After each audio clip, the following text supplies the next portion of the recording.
Once upon a time, in a vibrant and sunny village of Arugbo, there lived a woman named Mama Ngozi. She was the roundest, jolliest Kenkey seller in all the land, with arms as thick as yams and a laugh that could shake the coconuts loose from the trees. Her late mother, Mama Ifoma, had left her two things: a heart full of wisdom and the biggest iron pot the village had ever seen. This pot was no ordinary pot. It was black as midnight, wide enough to fit a small goat, and whispered secrets when the fire beneath it crackled just right. Every market day, Mama Ngozi would set up her stall under the ancient baobab tree, her pot bubbling with golden kenkey, her fried fish sizzling in palm oil, and her pepper sauce so fiery it could wake the dead. The villagers swore her food had magic in it. This one nah witchcraft? Old Papa Emeka would joke, fanning his mouth after a bite, tears streaming down his face. Mama Ngozi would only wink and say, "Nah small love I dash you, Papa. No go die." One sunny afternoon, as the village children played hide and seek between the stalls and the goats nibbled at stray plantain peels, a royal procession stormed into the market. The king of Arugbo, Oba Adekunle the Great, had come.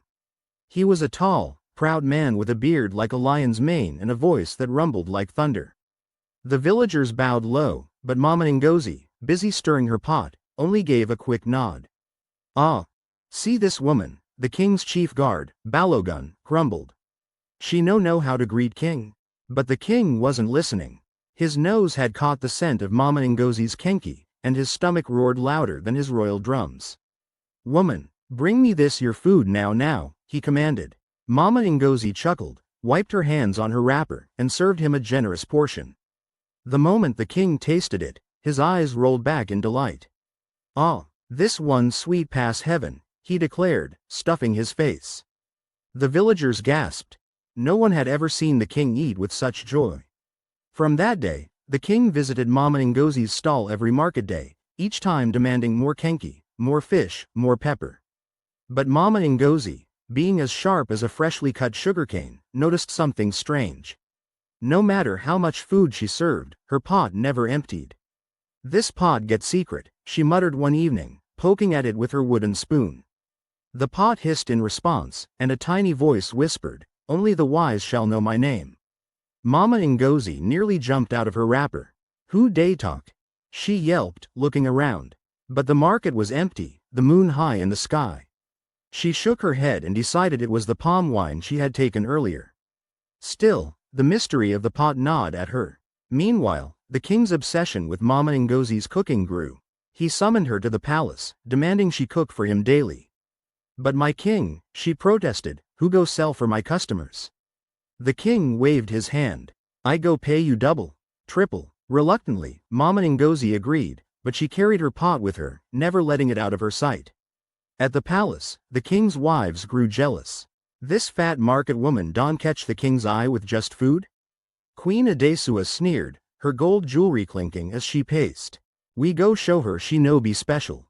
That night, while Mama Ngozi slept, the queen sneaked into the kitchen, determined to steal her pot. But the moment Queen Adesua touched it, the pot let out a deafening screech, and the lid flew open, releasing a cloud of smoke that turned her hair into a bird's nest. The queens ran out screaming, waking the entire palace. The next morning, the king, amused by the chaos, demanded an explanation. Mama Ngozi, seeing her chance, knelt before him and said, "My king, this pot na my mama's magic. No gree for wicked people." The king, intrigued, asked, "Then how you fit control him?" Mama Ngozi smiled, with truth and good heart. The king, impressed by her wisdom, did something no one expected. He stood up, took her hand, and declared, "Mama Ngozi, you be the woman way fit be my queen. You cook well, you wise, and you no fear anybody." The palace erupted in shock. The villagers cheered, and Mama Ngozi, after a moment of stunned silence, burst into laughter. Oba, you wan marry me because of Kenkey? Nah wa but marry her he did. And on their wedding day, Mama Ngozi cooked a feast so grand, even the spirits of the ancestors came to taste. Her pot, now placed in the royal kitchen, never ran out of food, blessing the kingdom with abundance. And though she was now a queen, Mama Ngozi still stirred her pot herself, her laughter ringing through the palace, her heart as full as her pot. The morning after the king's shocking marriage proposal, the entire village of Arugbo buzzed with gossip. "You hear? Mama Ngozi don't catch the king's eye." The women whispered at the well, their buckets forgotten. "But she no be witch oh. She just know how to cook like angel." Mama Ngozi herself laughed off the rumors, her big belly shaking as she flipped another batch of fish in her pot. "A beg, make una no turn me to Nollywood witch. I no day fly for midnight, I day sleep like person way chop well." The king, now completely smitten, sent royal attendants to Mama Ngozi's hut to carry her belongings to the palace. But when they tried to lift the great iron pot, it wouldn't budge. "Ah, na wa oh, this pot don't turn to mountain?" one groaned, sweating. Mama Ngozi chuckled and walked over, tapping the pot gently. "Make una no worry, na my Peking. E no gree follow strangers." With that, she lifted it effortlessly, balancing it on her head as if it weighed no more than a calabash of water. The villagers gasped. Was it magic? Or just the strength of a woman who had carried burdens all her life? At the palace, the royal chefs were in an uproar. "How one woman go come teach us how to cook," grumbled Chef Olu, who had served the king for 20 years. But when Mama Ngozi stepped into the kitchen, her presence commanded respect. She didn't wave a wand or chant spells. She simply chopped onions with lightning speed, ground peppers with a rhythm that made the mortar sing, and stirred the pot with the confidence of a general leading an army. "No be juju," she told the staring cooks. "Na practice and patience. And plenty love." Soon, even the doubting chefs had to admit, there was something extraordinary about Mama Ngozi's cooking. Not witchcraft, but skill passed down from generations. Her late mother, Mama Ifoma, had been the best cook in 3 villages, and she had taught her daughter every secret. How to balance the sourness of the fermented corn, how to fry fish so crisp it crackled like fire, how to make pepper sauce that danced on the tongue without burning the soul. "Na family recipe," Mama Ngozi would say, tapping her temple. "No be magic, na memory." Still, the pot's strange behavior couldn't be ignored. One evening, as Mama Ngozi prepared the king's favorite meal, she absent-mindedly hummed an old lullaby her mother used to sing. Suddenly, the pot's surface shimmered, and for a brief moment, she saw her mother's face reflected in the steam. Tears filled her eyes. "Mama, you day here?" she whispered. The pot let out a soft, musical hum, like a distant echo of her mother's voice. That night, Mama Ngozi understood. The pot wasn't magical because of spells, but because it carried the love of all the hands that had cooked with it before her. Meanwhile, the king's advisors grew suspicious. "Your Majesty, this woman's pot never empties. This is not natural," argued Chief Bao, his brow furrowed. The king, lounging on his throne with a satisfied belly, only laughed. "Bao, if you taste her food, you go understand. Not talent, not juju." To prove it, the king announced a grand cooking contest, Mama Ngozi versus the palace chefs. The challenge? Cook a feast for the entire kingdom using the same ingredients. On the day of the contest, the village square transformed into a carnival. Drummers played, children danced, and the air smelled of smoke and spice. The palace chefs, sweating in their starched hats, worked frantically, while Mama Ngozi moved with calm precision.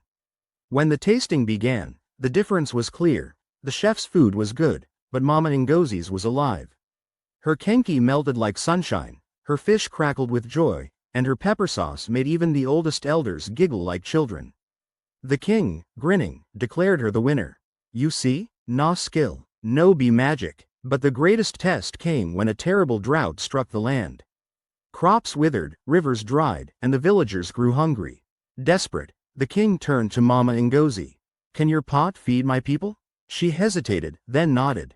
For 3 days and nights, she cooked non-stop, her pot producing endless batches of kenkey, stew, and roasted yams. The villagers wept with gratitude, calling her a blessing. Still, Mama Ngozi shook her head. "No be me.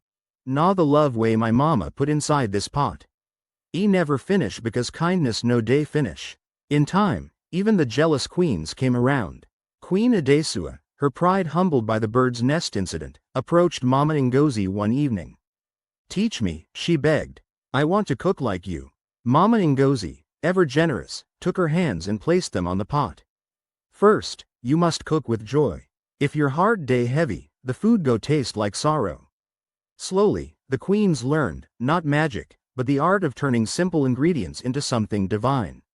Years later, when Mama Ngozi's own daughter, little Ifoma, stood on a stool to stir the great pot for the first time, the villagers held their breath. Would the magic pass on? The pot bubbled happily, and the scent that rose was just as rich, just as full of love. Mama Ngozi, now Queen Ngozi, wiped her hands on her royal wrapper and smiled. You see? No be witchcraft, nah family.